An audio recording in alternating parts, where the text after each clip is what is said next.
The winter winds sweep across the desolate farmlands of the American Midwest, howling through the hollow steel skeletons of machines left to rot in the snow.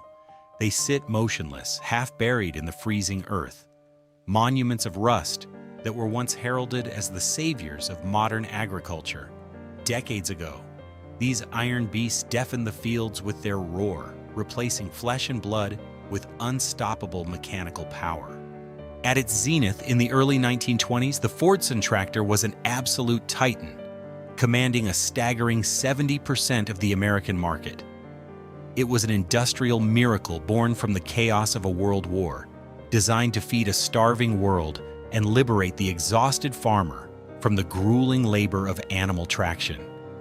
Yet today, the name Fordson is largely a ghost in its own homeland, an empire completely erased from the soil it once conquered. How does an invention created to emancipate mankind become an instrument of sudden, terrifying tragedy? How does a machine built to save lives end up crushing the very farmers who trusted it?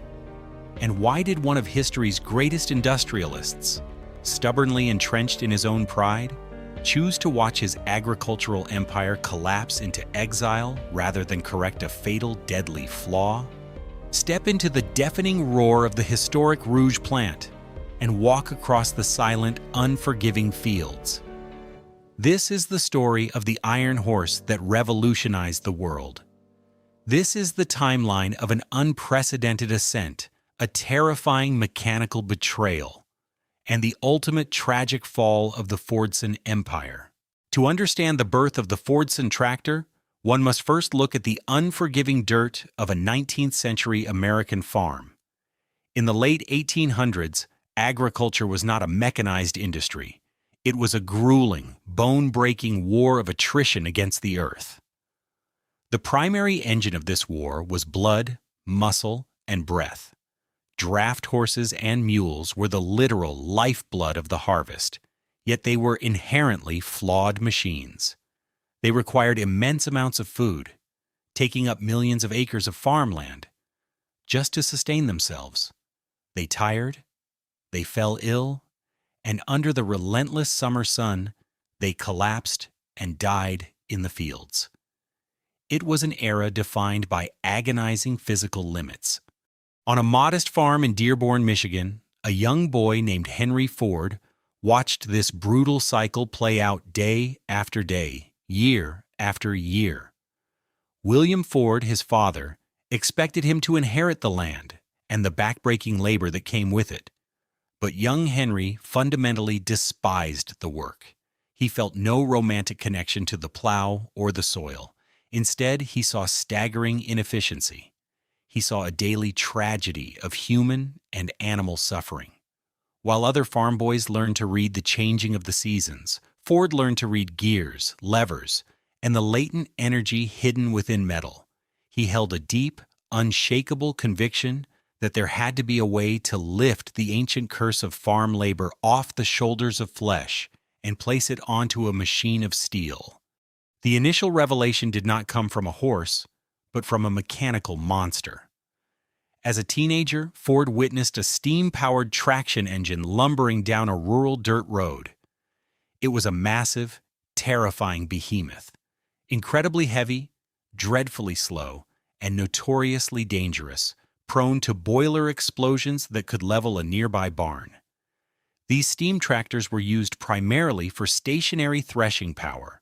They were far too massive and expensive for the average farmer to use for daily, dynamic plowing in soft soil. Yet the sight of that self-propelled carriage moving under its own power struck a chord deep within his mind. The machine was doing the work of a dozen horses without shedding a single drop of sweat. The seed was planted, but the technology of the era was severely lacking. Steam power was too heavy. It compacted the delicate topsoil and required a dedicated, highly trained engineer to operate and maintain the boiler. Ford envisioned something completely different. He dreamed of a light tractor, a mechanical workhorse powered by the still experimental lightweight internal combustion engine. It had to be small enough to maneuver in a tight field, simple enough for an uneducated farmer to repair with basic tools, and above all, cheap enough that the common agricultural worker could afford it. It was an industrial vision that would obsess him for decades, quietly brewing beneath the surface, even as his focus shifted to changing the world with the automobile. By the 1910s, Henry Ford had already secured his legacy. The Model T had successfully put America on wheels. The Highland Park plant had perfected the moving assembly line, and unprecedented wealth was flowing into the Ford Motor Company. He was rapidly becoming one of the most powerful industrialists on the planet. But the heavy soil of Dearborn still called to him. The dirt of his youth demanded a reckoning. Hidden away from the deafening roar of the main assembly lines, Ford began quietly funding an experimental engineering division. He referred to it as the Automobile Plow Project.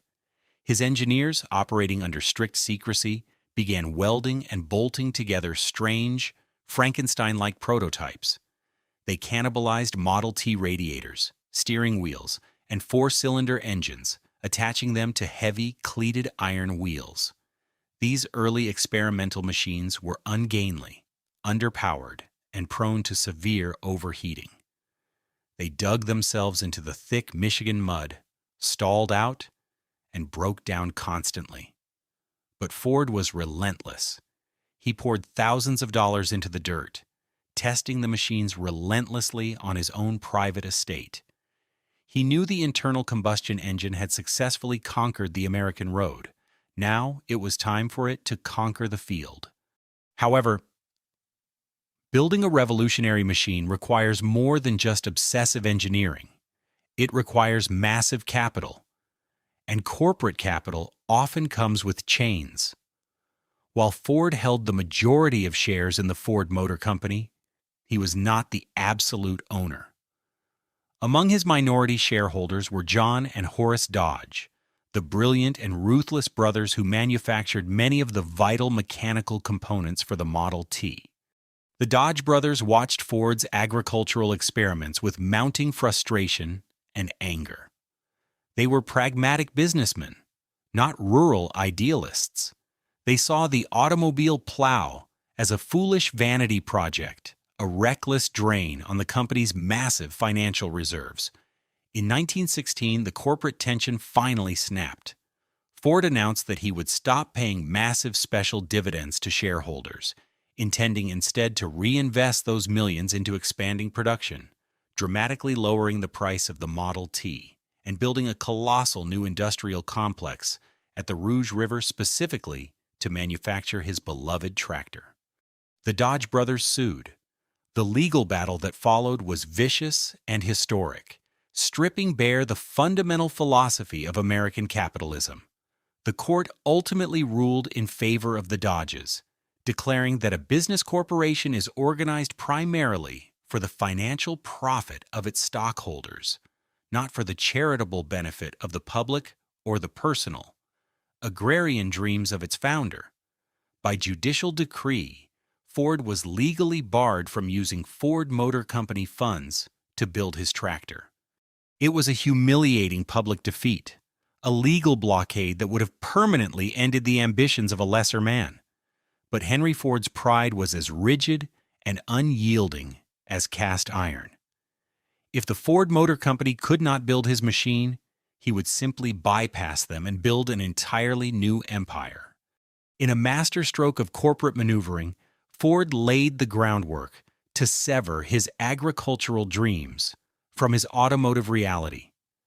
In July 1917, entirely separate from the massive corporate structure of his automobile empire, a new, independent entity was legally incorporated.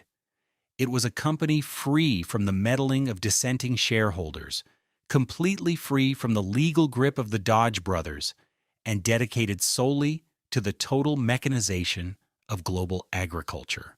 He named it Henry Ford and Son. The stage was set.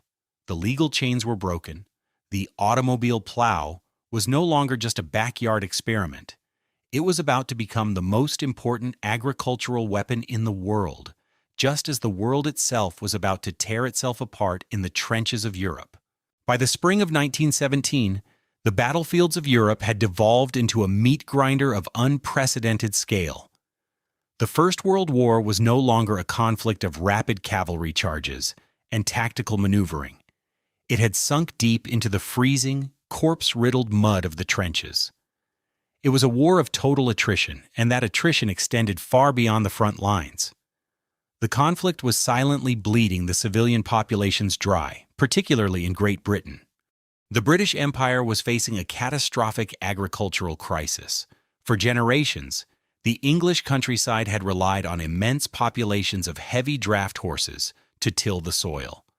But as the war dragged on, the military requisitioned both the farmhands and the horses. Millions of young men were sent to the trenches, and millions of horses were drafted into the artillery and supply trains, where they died in staggering numbers from shell fire, exhaustion, and disease.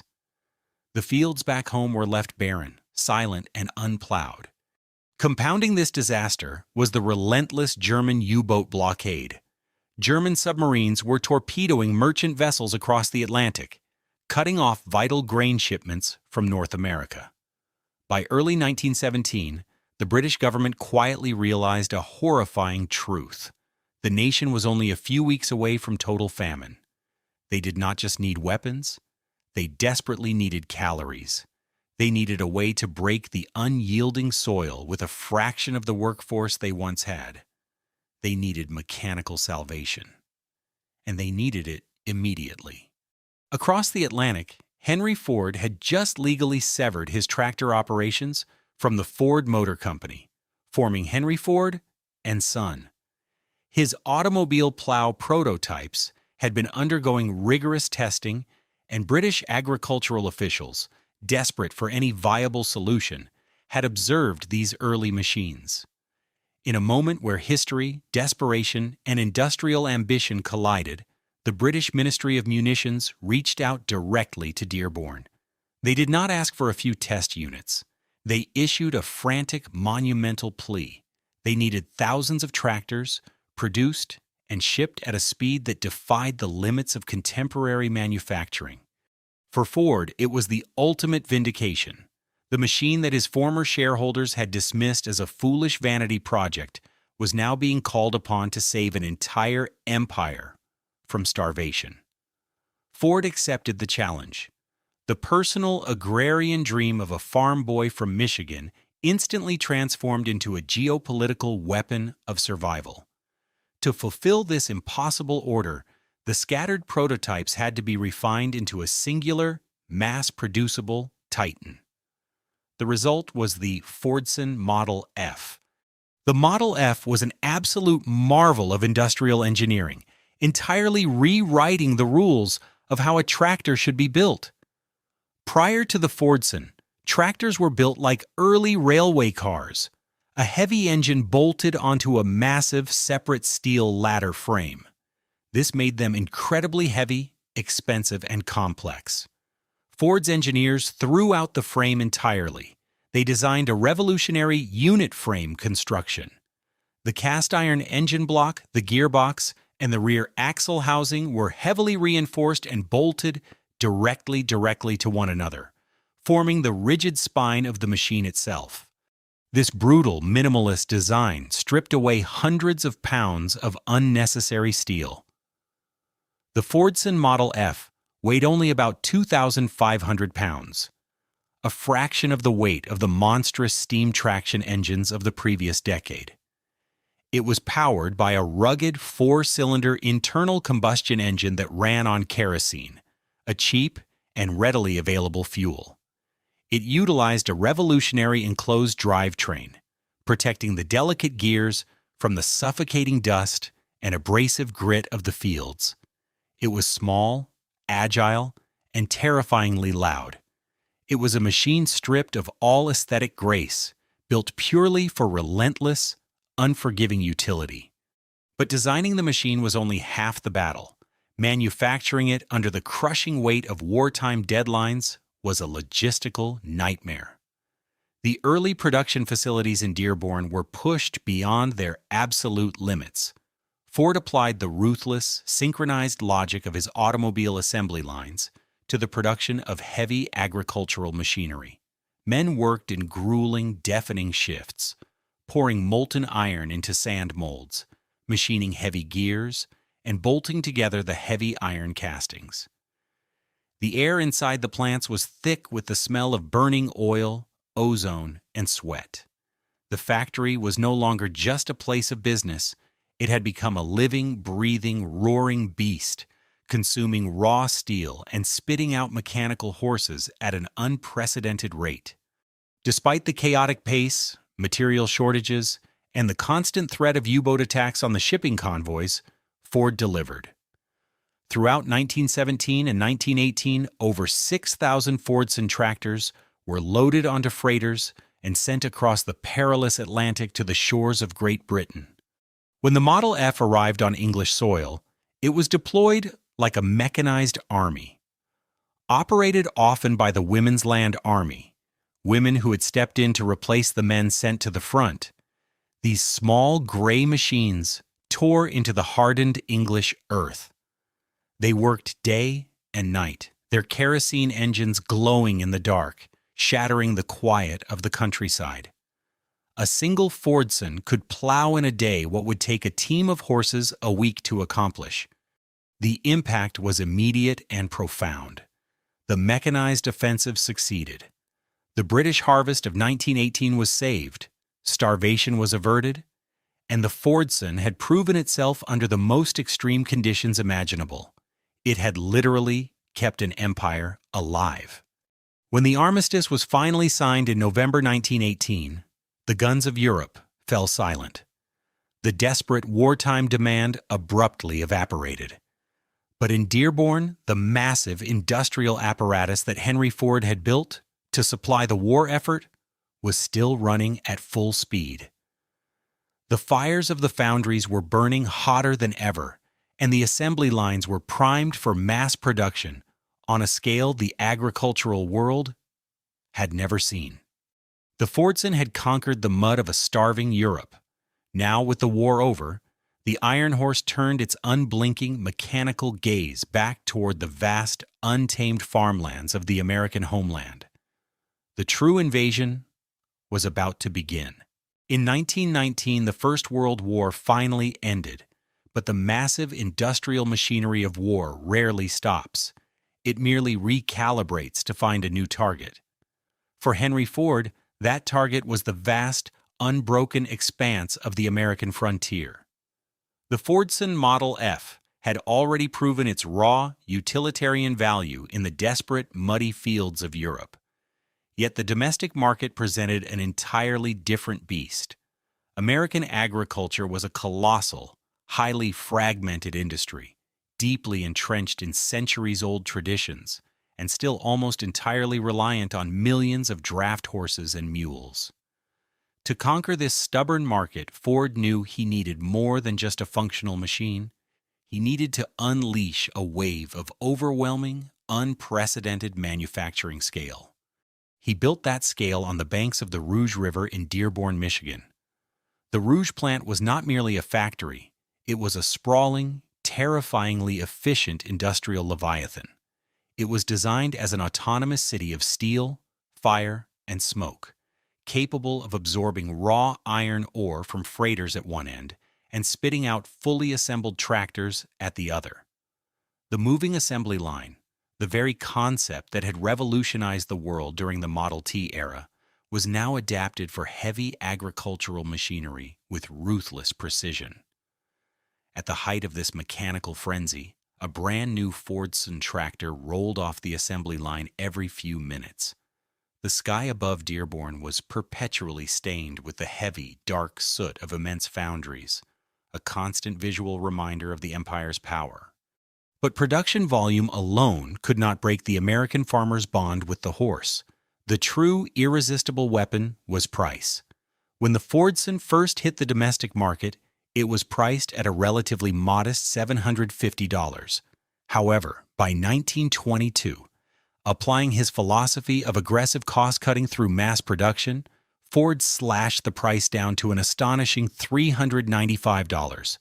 This dramatic reduction was a calculated, devastating blow to both rival machinery manufacturers and the age-old reliance on draft animals. Suddenly, the mathematical reality of farming was violently disrupted. A farmer could now purchase a tireless, steel workhorse for less than the cost of a good, healthy team of flesh and blood horses. Furthermore, the machine consumed kerosene only when it was actively working, unlike a horse that required feed, pasture, and care 365 days a year. The impact was an immediate industrial stampede. Across the sprawling Great Plains, the fertile Midwest, and the deep, humid South, the familiar, quiet sight of horses straining against a wooden yoke was rapidly replaced by the sharp, metallic, deafening bark of the kerosene-fueled Model F. The Fordson utterly dominated the landscape. By the early 1920s, an astounding 70% of all tractors operating in the United States bore the Fordson name. It was a functional monopoly, achieved not through corporate espionage or aggressive mergers, but through sheer, brute manufacturing force. Entire farming communities transformed their physical and economic structures, recalibrating their daily, seasonal rhythms to the mechanical pulse dictated by the Dearborn plant. It was the absolute, undeniable zenith of Henry Ford's lifelong agricultural dream. However, the relentless, uncompromising pursuit of volume carries an inherent, dangerous friction. Within the suffocating roar of the River Rouge foundries, a deeply toxic philosophy quietly began to take root. Quantity superseded quality, and the speed of the line overshadowed the safety of the user. The Fordson Model F was being cast, bolted, and painted at a breakneck pace, pushed onto waiting rail cars, and distributed to thousands of rural dealerships before the oil had even settled in its crankcase. The machine was undeniably revolutionary, but it was far from flawless. Because the automobile plow had been developed in extreme secrecy and aggressively rushed into wartime production to save Britain, the Model F completely bypassed the extensive multi-year field testing that agricultural machinery truly required. It was a raw, unrefined piece of engineering, heavily optimized for the convenience of the factory assembly line, rather than the unpredictable, punishing realities of American soil. The first ominous murmurs of trouble did not come from rival corporate boardrooms, but from the dirt of the fields. Local dealerships began receiving frantic letters and angry, exhausted visits from rural farmers. The Fordson, they reported, possessed an aggressive, temperamental streak that made it exhausting to operate. Its four-cylinder engine, while powerful, was prone to violent overheating in the brutal, suffocating heat of a Midwestern summer, often boiling over its radiator water. The revolutionary unit frame construction, while successfully eliminating heavy structural weight, had a severe drawback. It transferred every single shock, bump, and violent vibration directly to the operator. There were no shock absorbers, only a rigid, unyielding cast-iron seat that rattled the teeth and bruised the spines of the men who drove it for 12 hours a day. Even more concerning were the daily operational quirks. The machine was incredibly difficult and dangerous to start. It lacked an electric starter, requiring a grueling process of hand cranking a heavy magneto. If the timing was even slightly off, the crank handle would violently kick back, frequently breaking the thumbs and wrists of unsuspecting farmers. Furthermore, the ignition systems routinely shorted out in damp weather, and the primitive clutch was notoriously abrupt. Engaging the gear did not result in a smooth forward motion. It caused the entire tractor to lurch violently, straining the hitch and throwing the driver backward. These frantic warnings and mechanical complaints flowed back to the executive offices in Dearborn, but they fell on entirely deaf ears. Henry Ford, at this point in history, was completely blinded by his own colossal success. He was a man deeply suspicious of modifications, viewing his original, simplistic design as an untouchable industrial masterpiece. When veteran engineers gently suggested incorporating necessary upgrades, adding basic safety features, or briefly slowing the assembly line to improve quality control, they were summarily dismissed or fired. The production quotas were absolute. The line had to keep moving, no matter the cost in the field. The Fordson was no longer just an agricultural tool. It had become an unfeeling, autonomous mechanical force, totally deaf to the complaints of the very men who operated it. The stage was now set for a terrifying reckoning. The minor defects, broken wrists, and abrupt mechanical lunges were not merely engineering flaws to be ironed out. They were the vital, ignored early warning signs of a fatal architectural choice. The Iron Horse was about to reveal its darkest, most destructive trait, and the fields of America were about to pay the price. The soil of the American Midwest is not a uniform, forgiving medium. It is a dense, ancient crust concealing deep taproots, hidden glacial boulders, and thick veins of unyielding clay.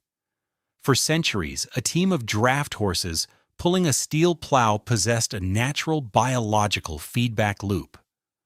When the plowshare struck an immovable object beneath the earth, the horses felt the massive spike in resistance. They would instinctively halt, snort, and wait for the farmer to clear the obstruction. The Fordson Model F, however, possessed no such biological intuition. It was a creature of blind, unthinking kinetic energy, and it was engineered with a mechanical architecture that turned this blind power into a deadly trap. The fatal flaw of the Model F was hidden deep within its revolutionary design. To make the machine affordable and lightweight, Henry Ford's engineers had utilized a worm gear drive in the rear axle. This specific type of gearing was incredibly efficient at transferring the high-speed rotational power of the four-cylinder engine into immense low-speed pulling torque at the rear wheels. But this design came with a terrifying physical caveat. When a Fordson was pulling a plow at full throttle and the steel blade suddenly hooked onto a massive buried root or a subterranean rock, the forward motion of the implement was violently and instantly halted. However, the internal combustion engine did not stop. The massive torque was still surging through the drivetrain, desperately trying to turn the rear axle. Because the plow was anchored to the earth and the rear wheels were heavily cleated for traction, the kinetic energy had to find a release point. It found the path of least resistance in the architecture of the tractor itself. Because the Fordson utilized a unit frame construction, the front end of the machine was incredibly light, a feature that Ford had actively heavily promoted in his marketing campaigns to contrast it with the lumbering steam engines of the past. But in the fraction of a second after the plow struck an obstacle, this lightness became a fatal liability. With the rear axle immobilized by the jammed plow and the engine still roaring, the immense rotational force of the worm gear simply reversed its physical orientation. Instead of the rear wheels rolling forward across the ground, the entire front half of the tractor violently rotated backward, pivoting directly around the rear axle. The machine would literally rear up exactly like a terrified, unbroken horse. But unlike a horse, the Fordson was 2,500 pounds of rigid cast iron, boiling water, and spinning steel. And sitting directly in the path of this brutal backward arc, trapped on a rigid metal seat with a steering wheel pinned against his chest, was the American farmer. The speed of the mechanical betrayal was horrifying. Survivors and witnesses reported that from the moment the plow struck a buried rock to the moment the tractor completely inverted, less than 3 seconds would pass. There was no time to jump, no time to scramble backward, and often barely enough time to scream. The driver would feel a sudden, jarring halt, see the gray cast-iron hood of the tractor eclipse the sky, and then the full weight of the machine would crush down upon them. The physical toll was gruesome. If the crushing weight of the steering column and the iron seat did not instantly break the operator's rib cage or spine, the aftermath often proved just as lethal. The Model F's radiator held gallons of boiling water to cool the constantly overheating engine. When the tractor flipped upside down, the cast iron engine blocks shattered, and the scalding water poured directly over the pinned, helpless victim. Because these accidents occurred in the vast, isolated expanses of rural farmland, hours would often pass before a family member or neighbor discovered the grisly scene. A silent, smoking machine resting upside down atop a lifeless body. By the early 1920s, the emancipator of the American farm had become its apex predator. Hundreds of injuries and dozens of agonizing fatalities were documented across the country. Local rural newspapers, which had once printed glowing advertisements for the Dearborn miracle, began carrying grim obituaries of young men crushed by their own machines. A deep psychological terror began to infiltrate the agricultural community. The Fordson was no longer viewed merely as a tool, it was a temperamental beast that required constant, exhausting vigilance. Farmers learned to drive with one foot hovering desperately over the heavy clutch pedal, their eyes darting nervously between the furrow ahead and the front wheels of the tractor, ready to violently disengage the engine the moment the nose began to lift toward the sky. An entire shadow industry sprang up across the Midwest, producing aftermarket safety hitches and extended rear fenders. Desperate attempts by independent blacksmiths to prevent the tractors from rolling completely backward. Yet as the blood soaked into the soil of the heartland, the colossal River Rouge plant in Dearborn remained utterly deafening and indifferent. Henry Ford, isolated in his executive suite and surrounded by a fortress of sycophants, categorically refused to acknowledge the fundamental engineering flaw of his beloved machine. To Ford, the design of the Model F was pure, mathematically sound, and absolute. If the tractor flipped, he coldly reasoned, it was not the fault of the Dearborn engineers, it was the fault of the uneducated, careless farmer who did not know how to properly operate a modern machine. Despite the mounting death toll and the frantic pleas from his own regional dealership networks to widen the wheelbase or add structural counterweights, Ford issued a chilling directive: do not alter the design. The assembly line was the heartbeat of the empire, and the line would not be slowed for the sake of caution. The foundries continued to burn, the steel continued to pour, and the deadly iron horses continued to stampede out of Michigan, bound for the very fields they were turning into graveyards. The seeds of the Fordson's destruction were no longer just economic. They were deeply, tragically moral. While the Fordson Model F was maiming its operators with its fatal tendency to flip backward, a second, equally devastating flaw was quietly alienating the very demographic it was built to serve. The problem was not rooted in the machine's danger, but in its fundamental agricultural geometry. When Henry Ford designed his tractor, he envisioned it primarily as a mechanized plow. For vast, flat expanses of wheat or oats, where the earth simply needed to be broken and turned over before planting, the low-slung, powerful Fordson was incredibly effective. However, the heartland of American agriculture, the sprawling, lucrative corn belt of the Midwest, and the vast cotton fields of the South, operated on a completely different rhythm. These crops were planted in precisely spaced rows. Long after the initial plowing and planting, the soil between these rows required constant, careful cultivation to destroy energy-sapping weeds, while the delicate cash crops were actively growing. This is where the Fordson failed completely. The Model F was built low to the ground to maintain stability, and its heavy, wide cast-iron axles offered almost zero ground clearance. If a farmer attempted to drive a Fordson into a field of half-grown corn to cultivate the weeds, the heavy iron belly and thick tires of the machine would violently crush the very harvest it was supposed to protect. Because of this inherent physical limitation, a farmer who purchased a Fordson still had to maintain a full team of draft horses, specifically for the delicate task of summer row crop cultivation. The tractor had not eliminated the horse. It had merely forced the farmer to pay for both. This glaring vulnerability did not go unnoticed. Lurking in the shadows of Ford's massive market share was International Harvester, a towering, deeply established corporate giant that had been building agricultural equipment long before the automobile was even invented. International Harvester had watched with grim frustration as the upstart automaker from Dearborn violently seized 70% of the tractor market through sheer brute force pricing. But unlike Ford, the executives and engineers at International Harvester intimately understood the nuanced biology of the American farm. They knew that whoever could successfully mechanize row crop cultivation would ultimately control the future of agriculture. In 1924, they unleashed their counteroffensive, the Farmall. Visually, the Farmall was an incredibly strange, almost insectoid machine. It abandoned the low, compact, blocky aesthetic of the Fordson entirely. Instead, it was built tall and spindly, with massive, high-clearance rear wheels.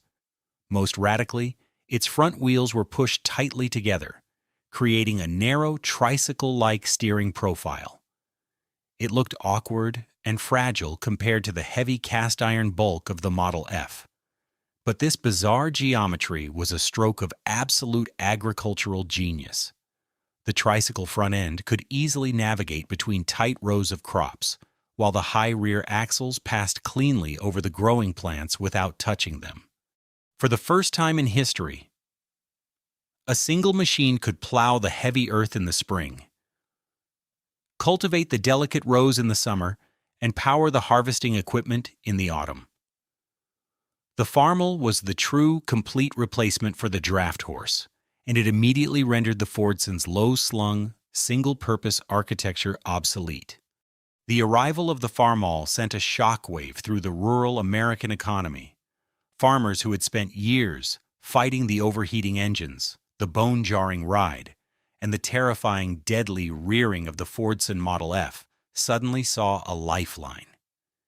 International Harvester offered a machine that was safer, infinitely more versatile, and specifically designed for the complete life cycle of their crops. The visual landscape of the American farm began to shift. The ubiquitous, soot-stained gray of the Fordson was slowly being pushed out by the rising tide of International Harvester machines. In a rational corporate environment, a loss of market share and a revolutionary leap by a competitor would trigger an immediate engineering response. A healthy company would adapt, innovate, and upgrade its flagship product to meet the new standard. But the Ford Motor Company in the mid-1920s was not a rational corporate environment. It was an absolute monarchy, ruled entirely by the rigid, increasingly isolated mind of Henry Ford. Ford viewed the Farmall not as a legitimate engineering breakthrough, but as a personal insult.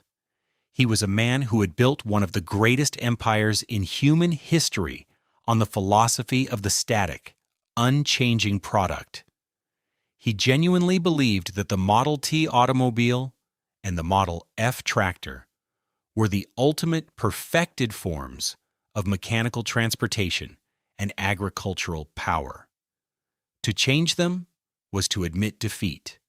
When his lead engineers and desperate regional sales managers presented him with the undeniable field data showing that farmers were abandoning the Fordson because it crushed their crops and threatened their lives, Ford reacted with cold, uncompromising hostility. He adamantly refused to design a high-clearance version of the tractor. He refused to widen the wheelbase to prevent the fatal backward flips. He refused to add a modern power takeoff (PTO) system to properly run stationary machinery, a feature the Farmall integrated beautifully. He even refused to install a basic electric starter, insisting that real farmers should be perfectly willing to risk breaking their wrists hand-cranking a magneto in the freezing dawn. "The tractor is right," Ford reportedly declared, shutting down all internal debate. In his mind, the problem was not the machine. The problem was the farmers who were using it incorrectly, and the competitors who were building overcomplicated, unnecessary novelties. It was a fatal, blinding hubris. The titan of industry had mistaken his own staggering manufacturing capability for eternal consumer loyalty. He believed that he could dictate the reality of the fields from his pristine executive office in Dearborn. But the soil does not negotiate with human pride, and the American farmer, tired of bleeding and exhausted from fighting a stubborn machine, simply stopped buying it. The iron horse had stopped moving forward, freezing in time exactly as the world around it accelerated. The great collapse of the empire had officially begun, driven not by a lack of resources, but by the tragic, unyielding arrogance of its creator.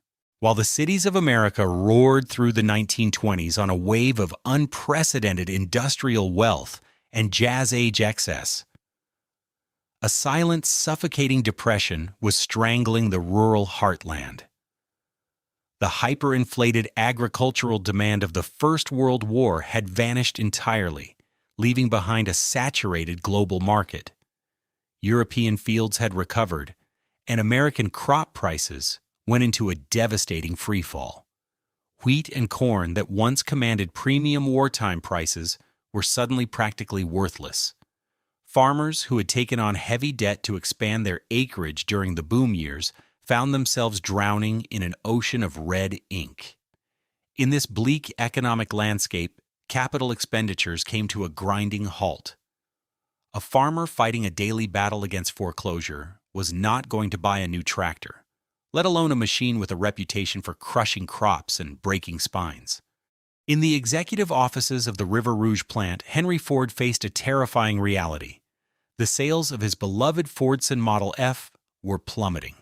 International Harvester's revolutionary farmall was eagerly devouring the high-end row crop market, while the broader agricultural depression was erasing the rest of his customer base. A conventional industrialist facing this dual crisis would have paused, retooled the factory, and engineered a superior machine to meet the changing times. But Henry Ford was a man whose entire worldview was constructed around the absolute dominance of mass manufacturing. He did not believe the Fordson was technologically obsolete. He believed the market simply needed to be forced into submission.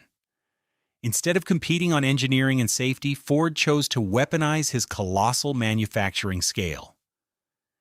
He initiated one of the most brutal scorched earth price wars in the history of American industry. He drove the price of the Fordson down to an astonishing $395, effectively selling the machine at cost and occasionally at a loss. The mathematical logic was ruthless. By establishing a price floor so low that no competitor could possibly match it, he intended to starve the rest of the agricultural machinery industry of oxygen. To an extent, the sheer brutality of this tactic worked. Dozens of smaller, independent tractor manufacturers who could not survive on such razor-thin margins were instantly obliterated. They shuttered their factories, laid off their workers, and vanished into bankruptcy, unable to withstand the financial sheer force radiating from Dearborn. However, manufacturing a cheap tractor is entirely useless if there is no one willing or able to buy it. To solve the distribution crisis, Ford turned his unyielding gaze toward his own vast, captive network of automotive dealerships. At the time, possessing a Ford dealership franchise was a license to print money, largely due to the overwhelming popularity of Ford automobiles. Ford exploited this leverage with merciless precision. An uncompromising decree was issued from Dearborn. Every single dealership that sold Ford cars was now mandated to sell Fordson tractors, regardless of their location or their customers' needs. Whether a dealer was situated in the heart of the Iowa Corn Belt or in the bustling concrete center of downtown Manhattan, they were forced to accept regular, massive shipments of Model F tractors. If a dealer refused the tractors, They would instantly lose their highly lucrative allocation of automobiles. It was corporate extortion on an industrial scale. Ford was no longer selling his machines to the American farmer. He was dumping them, by force, onto the backs of his own terrified partners. This forced distribution strategy quickly mutated into an economic nightmare. Local dealers, terrified of losing their automotive franchises, desperately accepted trainloads of the heavy, gray machines. But the tractors had nowhere to go. The agricultural depression meant farmers had no money, and those who did had already shifted their loyalty to the safer, more versatile Farmall. The physical landscape of the American automotive dealership began to change, reflecting a deep, systemic rot within the Ford empire. Backlots that should have been filled with eager customers were instead choked with sprawling, immovable rows of unsold Fordsons. Weeds grew tall through the heavy iron spokes. The gray paint began to chalk and fade under the relentless sun. The machines sat in eerie, silent ranks, radiating an aura of corporate desperation. To clear this suffocating inventory, dealers resorted to frantic, humiliating tactics. They sold the tractors far below cost, taking massive personal financial hits just to make room on their lots. They bundled them for free with the purchase of a truck. They begged local municipalities to buy them for road maintenance. The relationship between the Dearborn headquarters and its nationwide network of loyal dealers deteriorated into deep, bitter resentment. The men who had helped build Henry Ford's empire were now being systematically bankrupted by his blind, stubborn pride. The tension within the Rouge plant reached a breaking point. The massive foundries and assembly lines, meticulously designed for perpetual motion, were choking on their own staggering efficiency. The fundamental law of supply and demand, which Ford had successfully ignored for a decade through sheer volume, finally caught up to the Iron Horse. You cannot mass-produce a machine that the world no longer wants, no matter how efficiently you pour the steel. By 1928, the situation had become mathematically and physically unsustainable. Dealerships across the nation were violently pushing back, refusing to accept even a single additional unit, willing to risk their automotive contracts rather than face total insolvency. The fields were empty. The lots were full. The market was completely, irreversibly saturated. In an abrupt and quietly devastating corporate maneuver, Henry Ford finally capitulated to the silence. Without fanfare, without a grand announcement, the colossal tractor assembly lines at the River Rouge plant were brought to a grinding halt. The deafening, rhythmic heartbeat of the Fordson empire in the United States simply stopped. The massive iron molds were set aside. The specialized machining tools fell quiet. For the first time in over a decade, America was not producing a single Fordson tractor. The machine that had broken the ancient bond between man and draft horse, the mechanical titan that had controlled 70% of the nation's fields, was effectively dead in its own homeland. But the absolute pride of its creator meant he could not simply admit defeat and bury the machine. If America no longer wanted his vision of agriculture, he would take his vision elsewhere. The Iron Horse was preparing for a bitter, humiliating exile. In early 1928, a localized, chilling silence fell over the most active industrial complex on the planet. The River Rouge plant in Dearborn, a sprawling fortress of steel and fire designed for perpetual, deafening motion, suddenly experienced a massive and permanent amputation. Henry Ford, boxed in by a completely saturated agricultural market, an open revolt from his nationwide dealership network, and the undeniable technological supremacy of International Harvester's row-crop Farmall, made a terrifyingly abrupt decision. He did not order his engineers to redesign the tractor.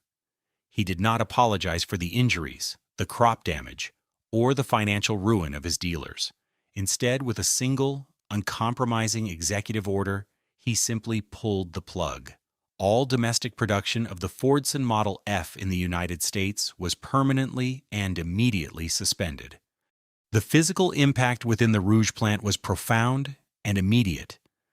The dedicated foundry lines, which had poured thousands of tons of molten iron specifically for the heavy engine blocks and transmission housings of the tractor, were ordered to stop.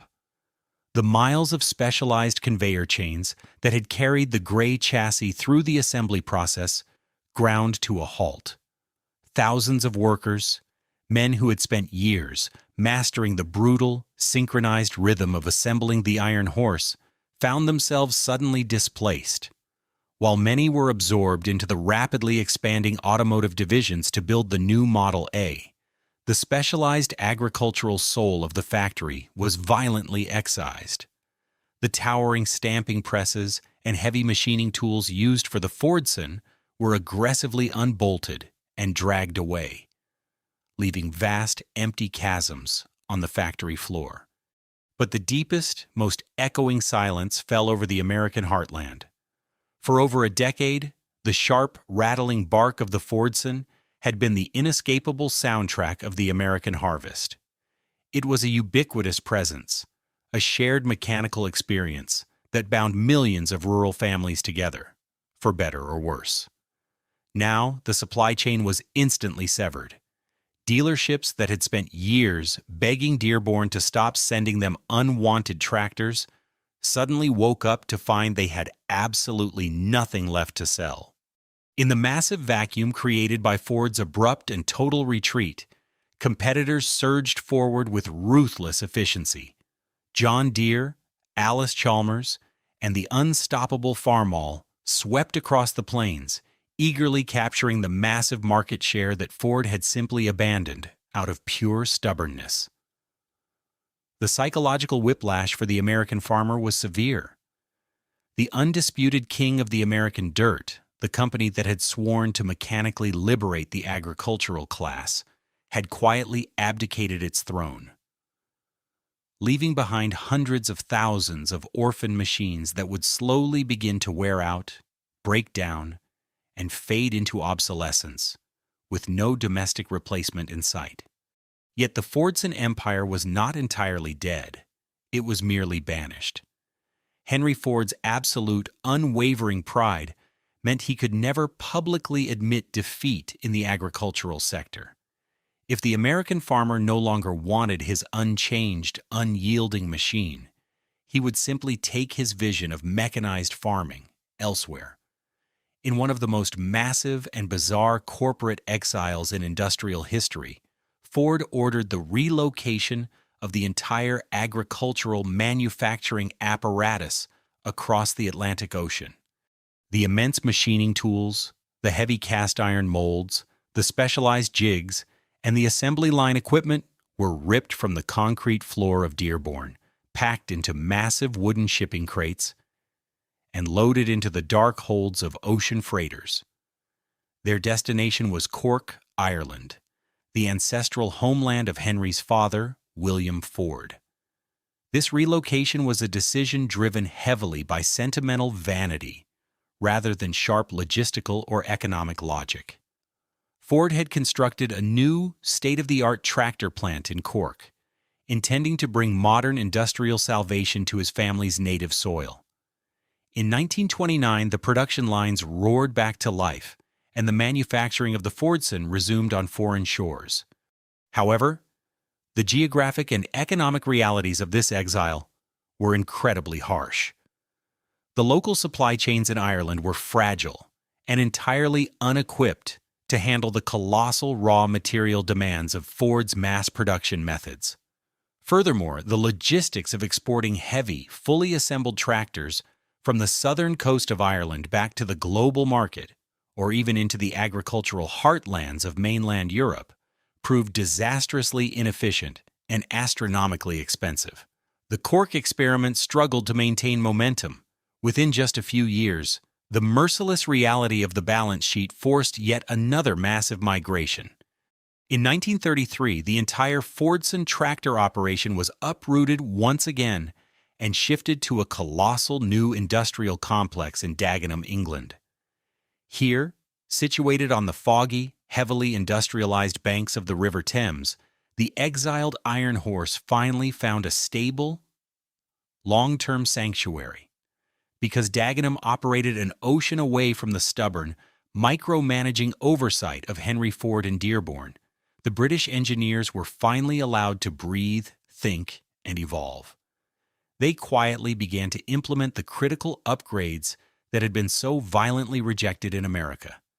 They widened the stance, added the desperately needed power takeoff systems to run stationary machinery safely, and eventually abandoned the volatile kerosene engines in favor of powerful, reliable diesel power plants. The Fordson survived, but its narrative arc had fundamentally fractured. The machine that was manufactured in Dagenham was entirely a European tractor, serving a European market. The American Fordson, the colossal, flawed titan that had forcibly mechanized a continent, the heavy iron beast that had both saved and crushed the American farmer, was gone forever. The great industrial innovator had ultimately chosen geographic exile over engineering humility. The millions of gray Model F tractors left behind on American soil were now just ghosts of a lost empire, left to quietly rust behind wooden barns and sink into the very earth they had once conquered. For a decade following the abrupt shutdown of the American assembly lines, the Fordson existed in a strange, fractured duality. In Europe, sustained by the Dagenham plant, it slowly evolved into a respectable, reliable machine. But in the United States, the very birthplace of the agricultural revolution, the name Fordson had become deeply toxic. It was a word synonymous with broken promises, ruined crops, and lethal mechanical failures. International Harvester and John Deere had thoroughly conquered the American soil, relegating Henry Ford's original agricultural dream to the scrap heaps of history. Yet, as the 1930s drew to a close, an aging Henry Ford, haunted by his humiliating retreat, desperately sought a way to reclaim the fields. Deliverance did not come from within the deafening foundries of Dearborn, but from a fiercely independent Irish engineer named Harry Ferguson. Ferguson intimately understood the deadly physics of early tractors. He recognized that the fatal backward flip of the Fordson Model F occurred because the machine and the plow fought each other as separate physical entities. To solve this, Ferguson invented a mechanical masterpiece, the three-point hitch with hydraulic draft control. This system did not just drag a plow, it physically integrated the implement into the structure of the tractor itself. Through a brilliant arrangement of geometric linkages and hydraulic fluid, the resistance of the soil against the plow was instantly converted into a downward gravitational force, pressing the front wheels of the tractor safely into the dirt. If the plow struck a buried rock, the hydraulic system would automatically lift the implement, preventing the tractor from stalling or, more importantly, violently rearing up and crushing its operator. It was the exact cure to the deadly curse that had haunted Ford's machines for a generation. In the autumn of 1938, Harry Ferguson brought a prototype of his tractor to the sprawling Fairlane estate in Dearborn. In a famous demonstration on a patch of tough Michigan soil, Henry Ford watched in absolute awe as the lightweight machine effortlessly cut perfect furrows without a single violent lurch. The aging industrial titan immediately recognized the genius of the design. In a moment of deeply uncharacteristic humility, Ford struck a gentleman's agreement with Ferguson, a simple, undocumented handshake.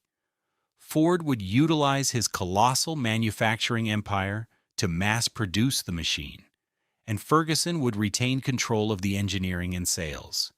In 1939, the massive Rouge plant roared back into agricultural life, rolling out the new Ford Ferguson 9N. It was a spectacular technological triumph, instantly rendering nearly every other tractor on the market obsolete. However, there was a glaring, calculated omission in this grand revival. Despite being built by the Ford Motor Company, the new machine was explicitly branded as the Ford Ferguson. The name Fordson was intentionally and permanently buried in the United States. Corporate executives knew that the American farmer possessed a long, unforgiving memory. To stamp Fordson on the side of a new tractor would be commercial suicide, instantly reviving the terrifying ghosts of the Model F. The Iron Horse had returned to America, but it was forced to operate under an assumed identity. This triumphant return, however, was built on a fragile, deeply flawed foundation. The handshake agreement between Ford and Ferguson was a romantic relic of a bygone business era, entirely unsuited for the ruthless corporate realities of the mid-20th century. By the mid-1940s, Henry Ford's physical and mental health had severely declined, and the Ford Motor Company was hemorrhaging millions of dollars. To save the empire from total collapse, his grandson, Henry Ford II, took absolute control. Henry Ford II was a pragmatic, unsentimental executive. He coldly reviewed the Ford-Ferguson partnership and realized it was a financial disaster for Dearborn. The company was essentially manufacturing tractors at a loss, while Ferguson reaped the benefits. In 1946, Ford II ruthlessly severed the handshake agreement.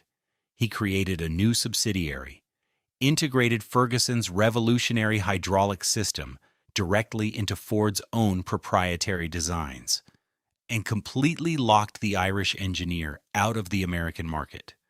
This brutal corporate divorce triggered one of the largest and most bitter patent lawsuits in American history. Ferguson sued the Ford Motor Company for hundreds of millions of dollars. While the courts ultimately awarded Ferguson a substantial settlement, the physical reality of the fields had already been decided. The Ford Motor Company continued to produce thousands of advanced, highly successful tractors, but moving forward, they were branded strictly and exclusively as Ford. The agricultural division was fully assimilated into the mainstream automotive brand. While this corporate bloodshed unfolded in America, the original Fordson name stubbornly clung to life across the Atlantic. The Dagenham plant in England continued to proudly manufacture machines bearing the Fordson badge, producing legendary models like the Fordson Major and the Fordson Dexta, which became the beloved workhorses of post-war Europe. For 2 decades, this geographic schizophrenia persisted. Ford in America, Fordson in Europe. But modern multinational capitalism inevitably despises inefficiency, and sentimental legacy holds no value on a global balance sheet. By the early 1960s, the executives in Dearborn recognized the logistical nightmare of maintaining separate brands, separate engineering divisions, and separate paint schemes for a global market. A massive unified corporate restructuring was ordered. In 1964, the final, fatal decree was issued from the global headquarters. The Ford Motor Company announced that all its agricultural manufacturing operations worldwide would be consolidated. Every new tractor, whether it rolled off an assembly line in Michigan, England, or Belgium, would be painted in a unified, unmistakable livery of blue and white, and every single machine would carry only one name, Ford. Workers at the Dagenham plant were ordered to remove the historic casting molds. The familiar badges were unbolted and thrown into the scrap bins. Without a grand ceremony, without a mournful eulogy, the word Fordson was systematically wiped from the global corporate registry. 47 years after it was born in the desperate, starving mud of the First World War, the name that had forcefully initiated the mechanical revolution of the soil was finally, permanently erased. The empire was gone, leaving behind only an aging generation of farmers who remembered the deafening roar of the original Iron Horse. If you drive far enough off the modern interstate highways, deep into the sprawling, quiet arteries of the American Midwest, you will eventually find them. They sit hidden behind collapsing wooden barns, obscured by overgrown patches of tall prairie grass, or half buried at the edges of silent, frozen fields. They are the skeletal remains of the Fordson Model F. The iron that once violently tore through the virgin sod is now slowly surrendering to it. Cast iron, unlike the wood of the structures that once sheltered it, does not easily vanish. It oxidizes, turning a deep, rich reddish brown, slowly flaking away over decades, but maintaining its rigid, unyielding posture. These are the physical monuments of a fallen empire, resting exactly where they died. To stand next to an abandoned Fordson today is to witness the eerie silence of a machine that was defined by its deafening roar. The heavy steel cleats on the rear wheels, which once desperately clawed at the earth for traction, are now worn smooth and fused to the dirt by decades of rust. The cast iron seat, the exact spot where thousands of men endured bone-jarring pain and faced the terrifying prospect of a backward flip, is often filled with pooled rainwater and decaying autumn leaves. The steering wheel is frozen solid, locked into a final, unchangeable trajectory. The four-cylinder kerosene engine, once a volatile chamber of fire, boiling water, and immense torque, is now a hollow, cold cavity, serving as a nesting ground for field mice. Nature is meticulously, relentlessly reclaiming the iron horse, pulling it back down into the very soil it was built to conquer. Yet this quiet decay stands in stark, dramatic contrast to the reality of the surrounding fields. Just yards away from where these rusted hulks sit, the modern agricultural harvest continues. Today's farms are dominated by towering, computerized leviathans painted in John Deere green or Case 1H red. These modern machines are enclosed in climate-controlled cabs, guided by orbital satellites, and capable of cultivating hundreds of acres in a single afternoon without the operator ever touching a steering wheel. They are marvels of safe, insulated, high-tech efficiency. But if you strip away the GPS monitors, the air conditioning, and the hydraulic suspension, the fundamental DNA of these modern giants traces directly back to the crude, gray machine, rusting in the weeds. The Fordson proved that mass production could place an internal combustion engine on every farm in the world, forever breaking the biological limits of the draft horse. The modern giants are merely the refined descendants of Ford's brutal, uncompromising pioneer. But the true legacy of the Fordson is not solely mechanical. It is deeply, tragically human. The soil of the American heartland holds more than just the roots of the crops. It holds the blood, the sweat, and the physical trauma of the generation that was forced to bridge the gap between animal power and the industrial age. The Fordson was a raw, unforgiving tool that demanded a heavy toll from its operators. In quiet rural cemeteries scattered across the plains, there are gravestones marking the short lives of young men who were crushed in the 1920s when their machines violently reared backward. Their sacrifice was the brutal, unacknowledged price of rapid industrialization.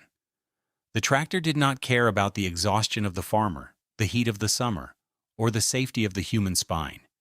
It only knew forward motion, dictated by the relentless quotas of a factory hundreds of miles away.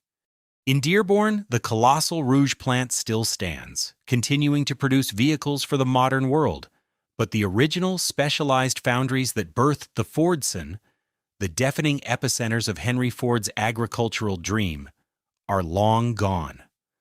The corporate memory of the tractor era is often glossed over, treated as a brief, complicated stepping stone, rather than the colossal, market-dominating phenomenon it truly was. Henry Ford mechanized the earth, but in his absolute pride, he refused to listen to it. He built a machine that forcefully changed the world, only to stubbornly watch the world outpace his machine. Today, The fading, rusted hulks of the Fordson are not just abandoned farm equipment. They are tragic, beautiful monuments to human hubris and industrial ambition. They stand as silent witnesses to a chaotic era when the promise of absolute mechanical salvation collided with the harsh, unforgiving realities of the American dirt. The Iron Horse is dead, but the world it violently carved into existence lives on, growing taller and faster over the rusty graves of its ancestors. The story of the Fordson tractor is, fundamentally, the story of all great industrial empires. They are rarely destroyed by sudden external forces. Rather, they collapse slowly under the suffocating weight of their own monumental success. Henry Ford set out to conquer the unforgiving earth and liberate the physical bodies of millions. And for a fleeting, spectacular moment in history, he achieved exactly that. The Fordson broke the ancient, exhausting bond between the farmer and the draft horse, thrusting a deeply traditional world violently into the mechanical age. But the very traits that allow a titan to build an empire, absolute certainty, unyielding will, and a ruthless commitment to a singular vision, are the exact same traits that ensure its ultimate downfall. Ford believed he had engineered an absolute truth in cast iron, and he stubbornly demanded that the world conform to his machine, rather than allowing his machine to evolve with the changing world. He mistook the staggering efficiency of his deafening foundries for an eternal mandate, ignoring the lethal design flaws and the shifting realities of the fields, until the agonizing silence of his own abandoned factories finally forced his hand. Today, the rust that consumes the remaining Model F tractors is a quiet, inevitable equalizer. It is a profound reminder that no amount of capital, no volume of mass production, and no scale of human arrogance can permanently arrest the march of time or the demand for progress. The Iron Horse was banished, and its name ultimately erased, but the mechanical philosophy it established became the very bedrock upon which modern agriculture was built. We stand on the shoulders of these flawed, forgotten giants, effortlessly reaping the harvests of a world they painfully forced into existence. Thank you for walking through the shadows of the Rouge plant and the quiet, fading fields of the heartland with us. If this journey into industrial history resonated with you, please consider subscribing to the channel and sharing your thoughts in the comments below. We are always listening. Until next time, keep looking beyond the rust.